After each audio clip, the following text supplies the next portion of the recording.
Friends, evening routine பார்க்கலாம் வாங்க. நீ இப்போ காப்பி போடணும். நான் பால் பாக்கெட் வாங்கி வச்சுருக்கேன், காப்பி போடணும். இது இப்போ ஸ்நாக்ஸு. பச்சரிசி ஒரு டம்ளர் ஊற வச்சு இப்போ பழம் போட்டு ஆட்டி வெல்லம் கொஞ்சம் பாகாச்சு ஊற்றி கொஞ்சம் உப்பு கொஞ்சோண்டு போட்டு ஏலக்காய் 2 தட்டி போட்டு இதை மிக்சியில் அரைச்சேன். மிக்சியில் அரைச்சி இந்த அப்பம் மட்டும் ஊற்றுறேன் பாருங்கள். சூப்பராக இருக்குது பாருங்கள். இந்த அப்பம்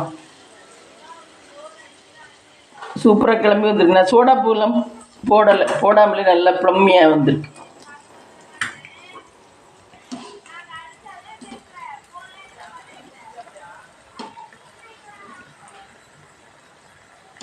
இந்த இதை எங்கே கற்றுக்கிட்டீங்க? இது யூடியூப்பில் பார்த்து தான் கற்றுக்கிட்டேன். இதுக்குள்ளே வாழைப்பழம் இருக்கா?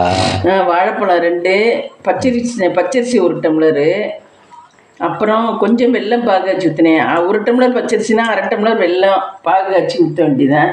மிக்சியில் அரைக்கும் போது ஊற்றிக்கணும். அப்புறம் உப்பு, ஏலக்காய். இது இத்தனை ஜாமான் தான்.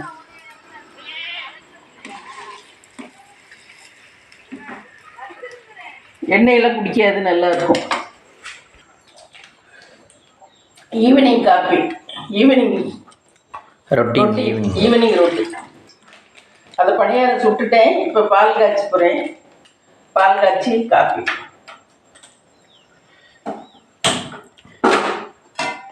ஈவினிங்க்கா ஈவினிங்க்கு இந்த இதே பால் தான். பால் சன்ரைஸ் காப்பி. காலையில் டீ, ஈவினிங்கில் சன்ரைஸ் காப்பி.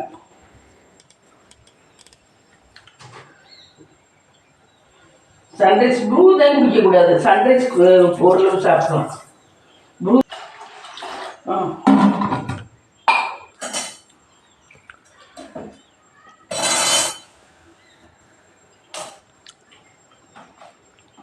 இன்னைக்கு வேற எங்கேயுமா போகணும்? சந்தைக்கு போகணும். சந்தைக்கு போகணும். இப்போ இதெல்லாம் பண்ணிட்டு சந்தைக்கு போகணும். இப்போ பாருங்கள், சன்ரைஸ் நான் இது 5 ரூபா பேக்கெட் தான் வச்சு வாங்கிக்குவேன். தீர வாங்கிக்குவேன்.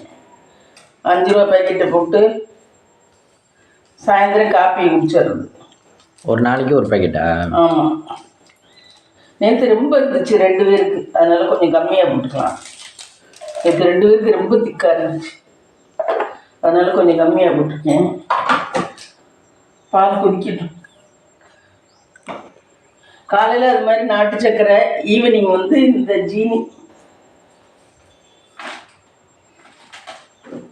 இதில் வெள்ளம் கிடந்தனால ஜீனி சிவப்பாக இருந்துச்சு. வெள்ளம் இந்த பாருங்கள், வெள்ளத்தை போட்டு வச்சுட்டேன் மறந்துட்டு. வெள்ளம் அதனால் ஜீனி கலரே சிவப்பாயிடுச்சு. சரி, இதை தீர்த்துட்டு இதை கழுவிட்டு அப்புறம் போட்டுக்கலாம்.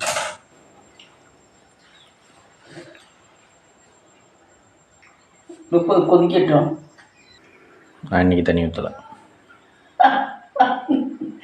வேலைன்னா நாளைக்கு தான் தண்ணி ஊற்றணும். ஏன்னா இன்னைக்கு இது சந்தைக்கு போகிறனால அந்த ஒர்க் இருக்கனால இன்னைக்கு செடிக்கு தண்ணி ஊற்றலை. ஒரு ஒர்க் இருந்தால் ஒரு ஒர்க் பார்க்க மாட்டீங்களா? நாளைக்கு ஃப்ரீ தானே, அதனால் நாளைக்கு ஈவினிங் தண்ணி ஊற்றுவேன். ஒரு டம்ளர் எடுத்து அந்த கைனால், வல்லங்கைனால்.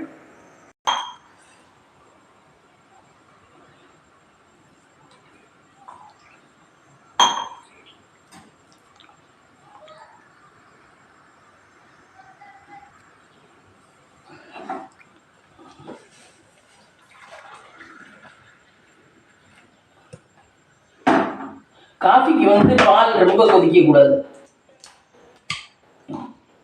அப்போதான் காஃபி நல்லா இருக்கும். இந்த ஜீனி போட்டுக்கிறேன். அதில் அரையாதான் கொதிக்கணுமா? இல்லை, அப்படி பொங்கி வந்துடக்கூடாது. கொதிக்கணும், பொங்கி வந்துடக்கூடாது. டீக்கெல்லாம் பொங்குனாதான் இந்த இறங்கும். காஃபிக்கு பொங்குறதுக்கு முன்னாடியே எடுத்துடணும். ஆமாம், அப்போதான் டேஸ்ட்டாக இருக்கும் காஃபி. கல்யாணக்காரர்கள் எல்லாம் சமையல்காரெல்லாம் விரும்புவார். இங்கே வேறு இவ்வளோ திக்காக இருக்குது, அதனால தான் நேற்று இப்படி இருந்துச்சு, அதனால தான் கம்மியாக போட்டேன். இதுவே திக்காக தான் இருக்குவார் காஃபி. இதுவே எவ்வளோ திக்காக இருக்கு. சூப்பராக இருக்கும் ஃப்ரெண்ட்ஸ் இந்த காஃபி. சன்ரைஸ். ப்ரூ தான் நெஞ்சு வலி வந்துருங்கிறாங்க, தெரியல. அதனால நான் ப்ரூ ரொம்ப வாங்குறது இல்லை, சன்ரைஸ் வாங்கிக்கிறது. சன்ரைஸ் டீ தூள் இருக்குது, காப்பி தூளும் இருக்குது. காலையில் டீ தூள் தான், காலையில் 3 ரோசஸ் டீ தூள், சாயந்தரம் சன்ரைஸில் காப்பி தூள். ஏன்னா பாத்திரம் விளக்க கஷ்டமாக இருக்குது, அதனால காப்பியை போட்டுக்கிறது ஈவினிங்கில். இனிமேல் சந்தைக்கு போகணும் ஃப்ரெண்ட்ஸ். இப்போ காப்பி குடிச்சிட்டு சந்தைக்கு போகணும். எங்கள் ஊரில் திங்கக்கிழமை தான் சந்தைக்கு போயிட்டு வந்து பார்ப்போம். ஈவினிங் ஆனால் போர்ட்டிகோவுக்கு வந்துடுவோம் ஃப்ரெண்ட்ஸ். போர்ட்டிகோவில் தான் வந்து உட்காந்துருப்போம். போர்ட்டிகோவில் இருந்தால் காப்பி குடிக்கிறது. சாயந்தரம் பொழுது பூரா வெளியில் போர்ட்டிகோவில் தான். இங்கே தான் கொஞ்சம் நல்லாயிருக்கும் ஜாலியாக. அந்த சேரில் உட்காந்தா நான் டீ குடிப்பேன், அவன் அந்த சேரில் உட்காந்துருப்பான். நான் என் மக பேரை வந்தால் அவங்களும் வந்துடுவார் வெளியில். நல்லா இருக்கும் ஃப்ரெண்ட்ஸ். இங்கே டவுனை விட இதுதான் அமைதியாக நல்லாயிருக்கும் வாழ்க்கை.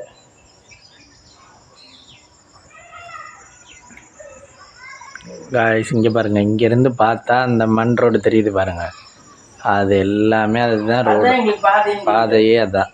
அந்த வழியாக தான் நாங்கள் வெளியே போவோம். வெளியே போய் யூனியன் ஆஃபீஸில் மேலே ஏறிடுறோம். எங்களுக்கு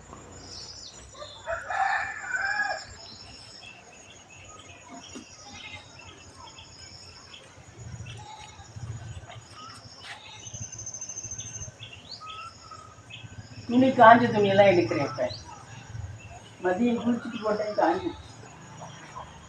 இந்த கொடியெல்லாம் எரிம்பாக இருக்குது, உதறிட்டு தான் இருக்கும்.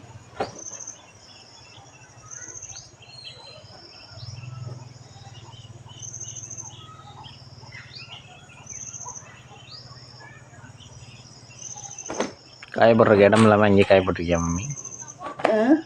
காயப்படுறக்கு இடம் இல்லாமல் இங்கே காயப்பட்டிருக்கியா? இதெல்லாம் கொண்டு போய் நாளைக்கு தான் மடிக்கணும், இல்லைன்னா அப்புறம் நைட்டு மடிக்கணும்.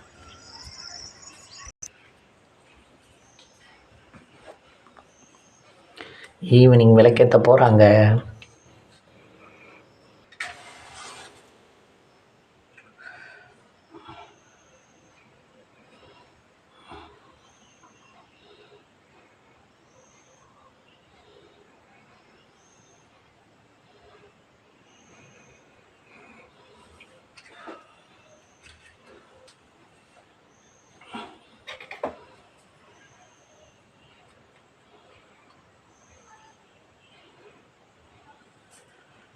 அது ஊர் சிவமயம் லாபம் நீங்கள் தான் எழுதுனீங்களா?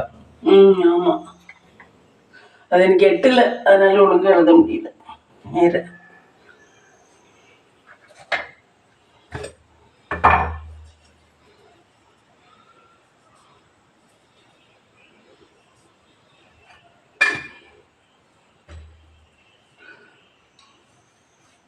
சந்தைக்கு போகுமா? சந்தைக்கு போமா ஃப்ரெண்ட்ஸ். காய்கறிலாம் சந்தையில் போய் வாங்கிட்டு வந்துட்டோம். இந்த மாதுளம்பழம் 100 ரூபா, இது 10 ரூபா, கேரட்டு 10 ரூபா, வெண்டிக்காய் 15 ரூபா. இது கருணக்கிழங்கு பொங்கலுக்கு புதுசாக வாங்கினோம்னா அரிக்கும்னு சொல்லிட்டு இப்போவே வாங்கிட்டேன். பொங்கல் அன்றைக்கி குழம்பு வைக்கிறக்காக வேண்டியது இப்போவே வாங்கிட்டேன். இது வாங்கி போட்டு வச்சா நல்லாயிருக்கும் அப்படின்னு சொல்லிட்டு. இது வந்து 10 ரூபா, புதினாக்கட்டு 10 ரூபா, வெள்ளைப்பூடு 1/4 கிலோ 80 ரூபா, வெள்ளைப்பூடு 1/4 கிலோ 80 ரூபா. தக்காளி எல்லாம் கழுவுறேன் பாருங்கள். தக்காளி கழுவி, இந்த கொஞ்சம் தக்காளி மஞ்சத்தூள் உப்பு போட்டு கழுவிட்டு இருக்கேன். இந்த கழுவுறேன் பாருங்கள்.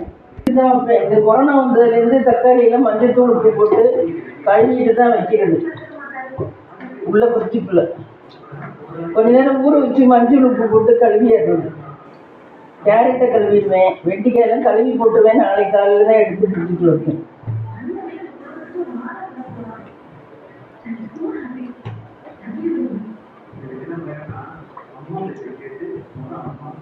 கட்டிருந்தா ஊறுது.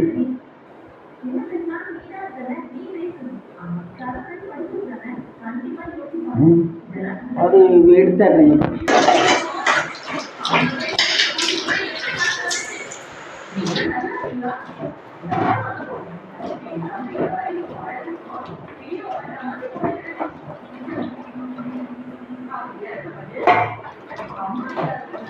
வெண்டிக்காய் இப்போ கழுவிட்டு எழுதினோம்னா நம்ம அப்புறம் நறுக்கும் போது கழுவ வேண்டியதில்லை.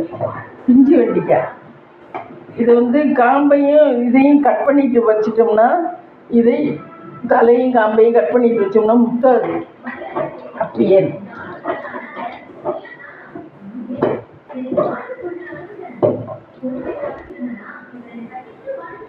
இதில் தான் எடுப்பேன்.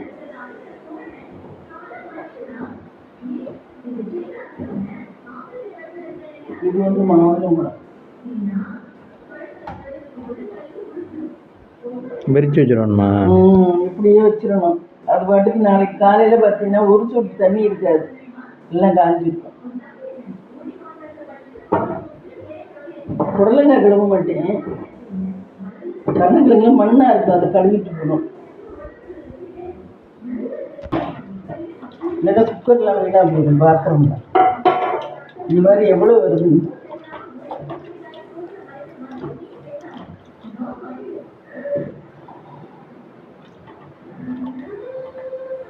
கழுவிட்டு போட்டோம்னா சமைக்கிற அன்னைக்கு ஒரு கழுவு கழுவிட்டு போட்டா போதும். இந்த மாதிரி குழக்கணும்னு இருக்கு தண்ணி.